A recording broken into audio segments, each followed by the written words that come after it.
اعوذ باللہ من الشیطان الرجیم بسم اللہ الرحمن الرحیم۔ تمام سامعین ویور ڈاکٹر صاحبان آپ سب کو میری طرف سے السلام علیکم ورحمۃ اللہ وبرکاتہ۔ امید کرتی ہوں کہ آپ سب خیر و عافیت سے ہوں گے اور اللہ تعالیٰ سے دعا ہے کہ اللہ تعالیٰ آپ کو اپنے حفظ و امان میں رکھے اور صحت کاملہ سے نوازے۔ آج کا ہمارا ٹاپک ہے کف من کھانسی۔ کھانسی کی وجہ دراصل ہوا کی نالیوں کی لعاب در جلے کی سوزش ہے، لیکن عام طور پر معمولی کھانسی کئی ایک دیگر وجوہات کی بنا پر بھی ہو جاتی ہے، جس کی مختلف علامات ہیں، یعنی کہ سردی کی کھانسی، ونٹر کف۔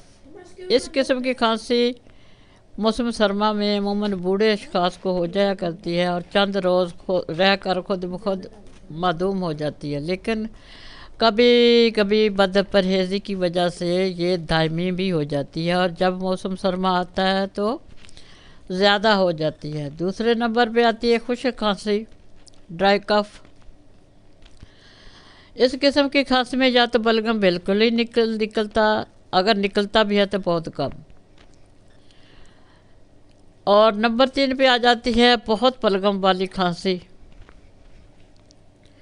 اس قسم کی کھانسی میں پتلا لیسدار اور چمکیلا بلغمی مادہ بکثرت خارج ہوتا ہے۔ اس کی اصل وجہ یہ ہے کہ قد و باد، دھواں، بعض امراض قلب، امراض گردہ، جوڑوں کا درد، سل، آتشک وغیرہ اس مرض کے اسباب ہوا کرتے ہیں۔ سردی کے دنوں میں یہ مرض کئی ایک اشخاص کو اور خصوصاً بوڑھوں کو مبتلا کر دیتے ہیں۔ سب سے پہلے ایکونائٹ، جو خشک کھانسی ٹھنڈی ہوا لگنے کی وجہ سے ہو، رات کو زیادہ پیاس بھی زیادہ، بے چینی ہو، تو ایکونائٹ کو نہیں بھولنا چاہیے۔ اس کے بعد آ جاتی ہے آرسنکم، چھاتی گٹی ہو اور اس کی وجہ سے نیند میں خلل ہو، جھٹ پٹ مریض اٹھ بیٹھتا ہو، بے چینی ہے، تھوڑا تھوڑا پانی پیے۔ اس کے بعد کلکیریا، جو گلے میں خراش کی وجہ سے کھانسی آئے اور ایسا محسوس ہو کہ اس کے گلے میں کوئی جانور پھر رہا ہے، حلق میں مٹی لگ گئی ہے، یا خوراک کھانے میں، پانی پینے میں کھانسی زیادہ ہو جاتی ہے۔ تو اس کے بعد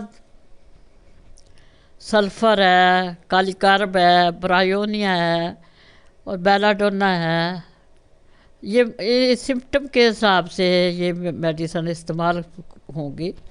سائنا ہے، لیکسس ہے، فاسفورس ہے، کاسٹیکم ہے، ریومیکس ہے، پلسٹیلا ہے، نکسومیکا ہے، کاربویجی ہے۔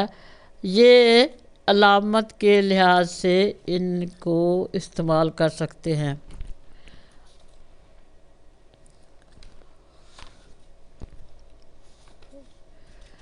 باقی جن کو کرونک یعنی پرانی کھانسی ہو، یہ ایکیوٹ کھانسی میں استعمال کر سکتے ہیں۔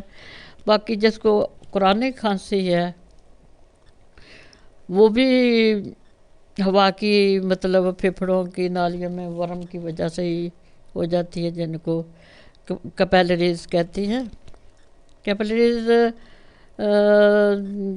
چھوٹی چھوٹی نالیاں ہوتی ہیں جن کا ورم ہو جاتا ہے اور شدید کھانسی ہوتی ہے۔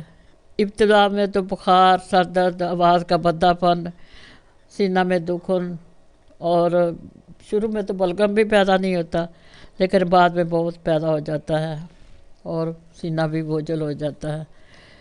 تو اس سے بعض اوقات بہت لمبے عرصے تک بھی یہ کھانسی رہ جاتی ہے اور اس کا چھاتی جکڑ جاتی ہے اور بہت تنگ کرتی ہے۔